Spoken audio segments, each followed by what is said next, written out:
Hello, today I am going to talk about ways to overcome challenges of homeschooling and to make homeschooling more manageable and enjoyable for both parents and kids.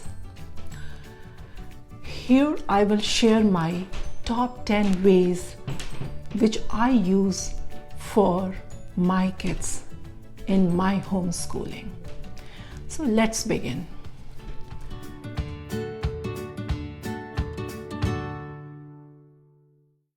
I am the owner and founder of Roots and Wings Kids Academy located in Plainsboro, New Jersey. Everyone is doing homeschooling and we have our own struggle and challenges with homeschooling. So let's start. Number 1. Coordinate with your teacher.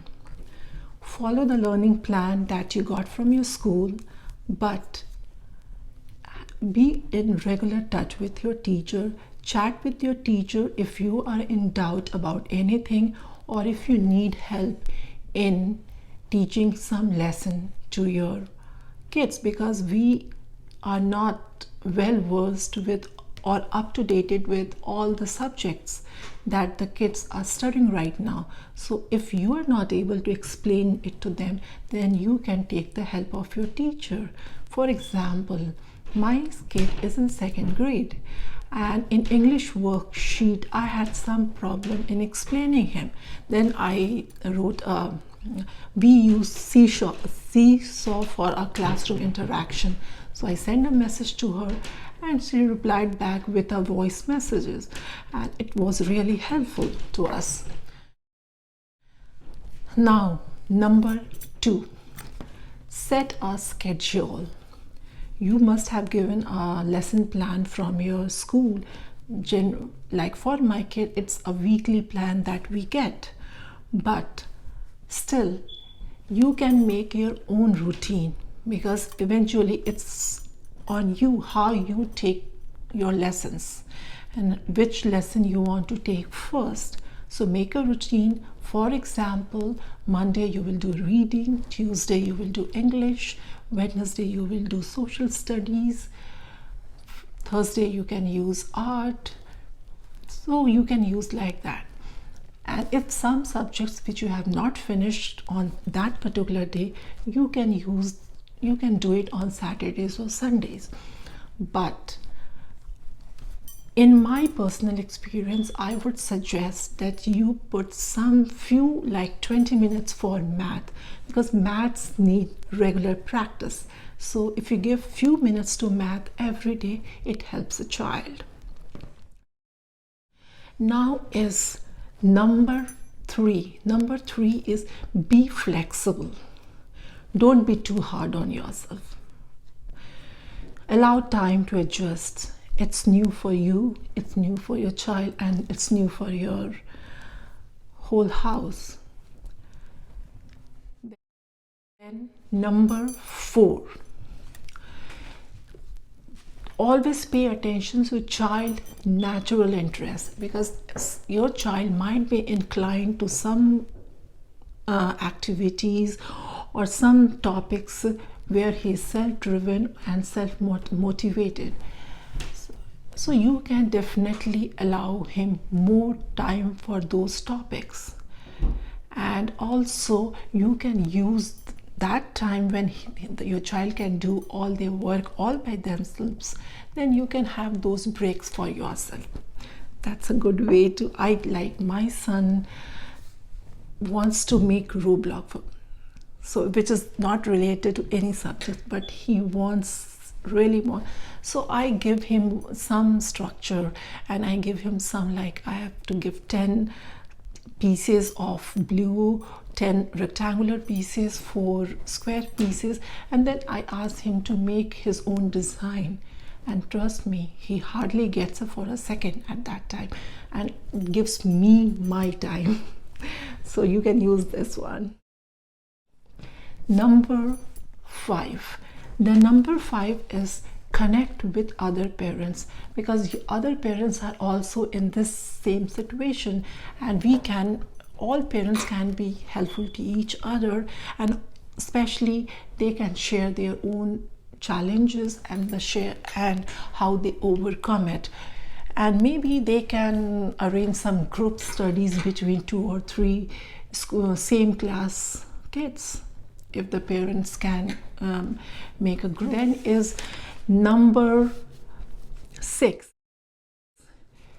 use various online resources. Like for me, I use Epic, BrainPop, Freckle. These are the resources which are being provided by the school. So these are paid, but we don't have to pay it right now, because we get a username and password and we use it. So I am sure like every school must be providing that, but still there will be many other free resources too. Especially I want to talk about BrainPop, which I really like it, just because the simple reason that if you want to, like for example, if I want to talk about solid shapes, 2-dimensional and 3-dimensional shapes, so there is a very quick 3-minute video on in a very animated, child-friendly way, and explains it so beautifully. And then you have a simple quiz to take. There's a simple quiz, hard quiz your child can take. So it's very informative. You can definitely try BrainPop. 7, which is very important to me, personally to me, is coming out of my pajamas. If I stay in my home clothes, I never feel like I am switching into a work mode. So always change your clothes. It helps you, and especially the kids, to switch into their work mode. They know now they have to start working. So that was my tip number 7.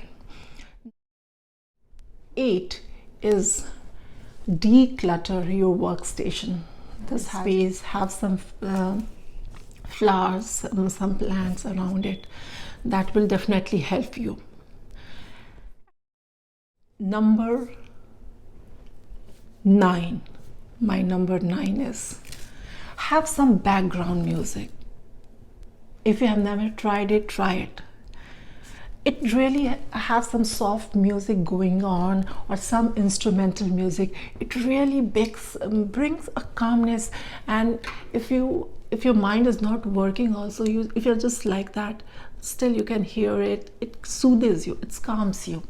And for the kids, it really makes them feel kind in a burst of energy, and those musics really makes them feel so grounding. So try it on music. Have your back straight, because all the time we are slouching or doing something. So especially the kids, they start slouching or things like that. To have your back straight. Don't forget to take break. If you want to take a break for a day also, believe me, it's not going to harm you. You will come back with more thoughts, more skills, and more better ways to solve your problem. So here was my 10 tips, and let me know what are your way of dealing with this homeschooling. Leave me a comment in my comment box, the things, if anything you liked about in this video, or if there is other ways that you use in homeschooling. So that's all for now. But please subscribe my channel, and if you like this video, then give us a thumbs up. Bye bye.